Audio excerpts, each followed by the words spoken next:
So for over a year now, we've been building our dream expedition camper rig thing, and we have only just now finished the outside. So it finally looks like a real thing.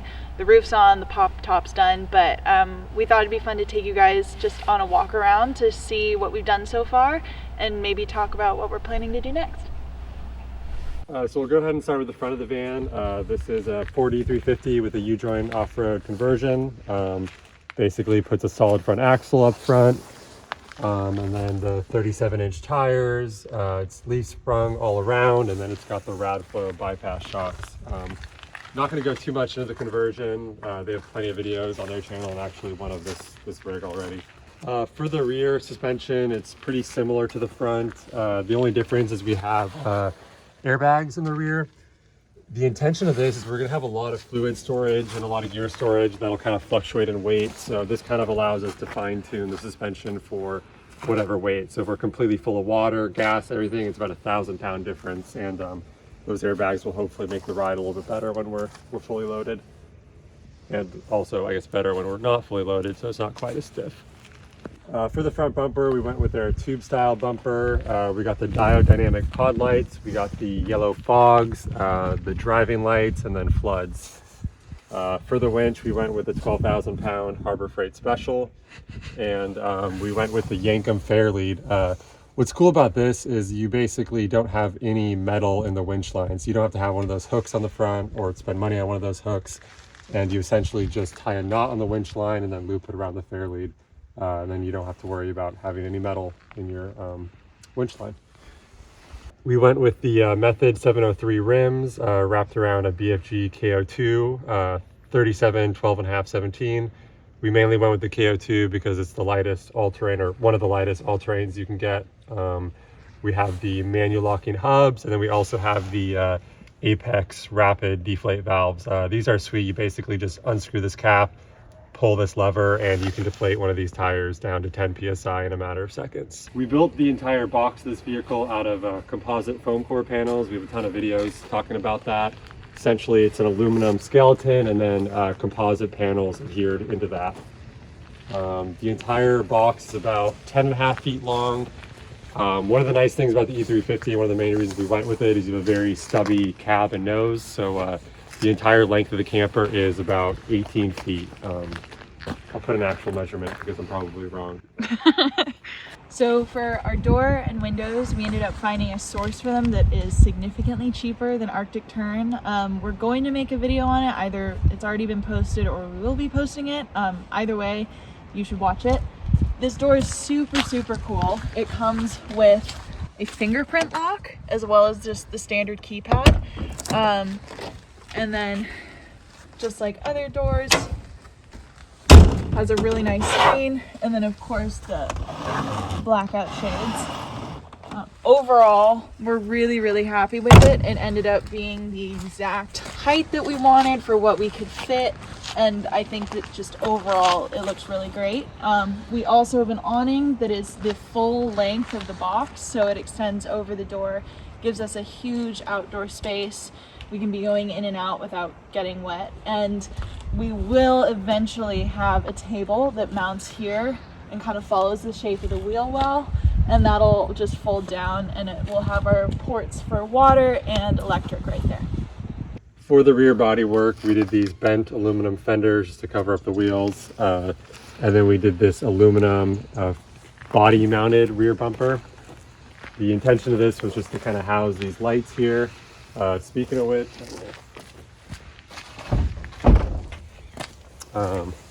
sweet looking lights we got. They actually have sequential turn signals.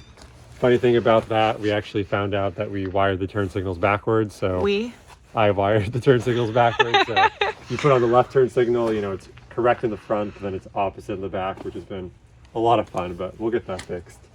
Also mounted on this bumper, we have the tow hitch wiring, license plate, and an air compressor mount. This just makes it really easy so we can fill the rear tires at once, and we have the same thing in the front as well. Below the body mounted bumper, we have our actual frame mounted structural bumper. This thing's super beefy, bolted into the frame rails in a ton of places, and then also we actually tied it in the back here to another cross member.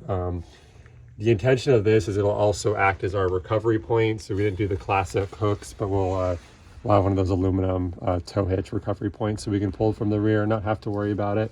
How much can we tow? All of it. All of it.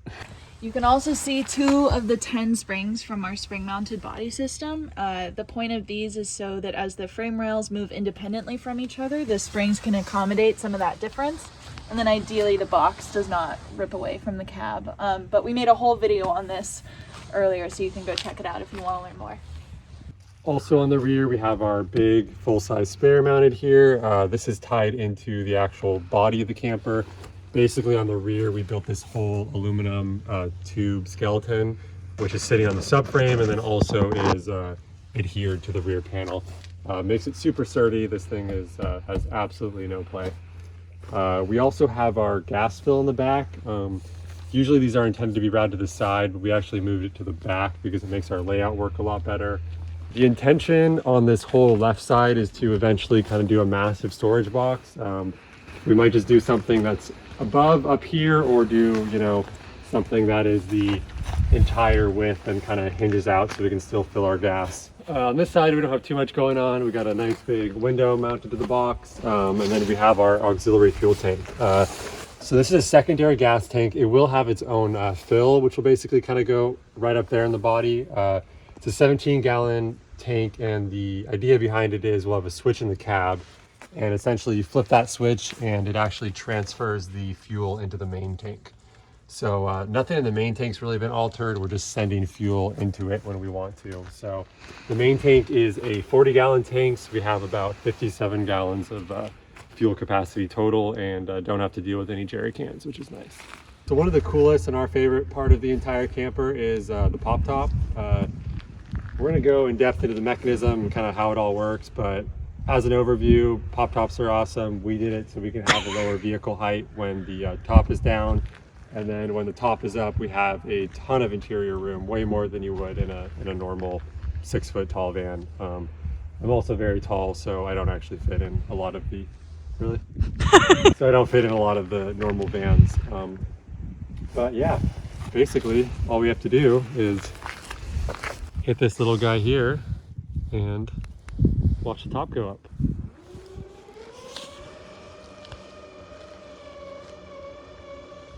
So the top is very strong, goes up about 3 feet total, which is super high. You can actually, I mean, you can have multiple people up there while it's raising. We'll overlay some footage of that.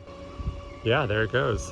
So now you can see it is fully popped. It goes up about 3 feet total, which as you can see now for scale, I mean,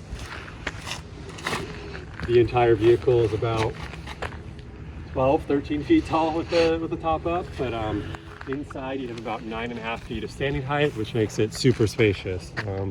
There will obviously eventually be canvas wrapped all the way around. We haven't put it on yet, but yeah, it'll be fully enclosed like other pop tops. Our current camping setup is a Nissan Xterra with a rooftop tent, and the main thing that we've learned from that is how much we love not only being up high, but feeling like we're in a tent with all the amenities of a bed.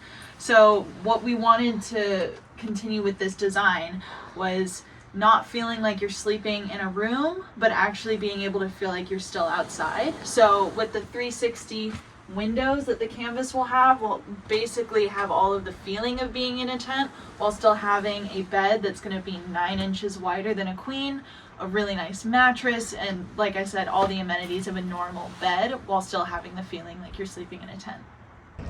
Thanks so much for watching. We have a lot of other videos planned that we will be coming out with. Unfortunately, we're still trying to build this, so it's taking us a little bit longer on both fronts, but we're very excited to be turning this empty off-road box into our future home and just finishing up the touches for the outside. So we'll see you next time.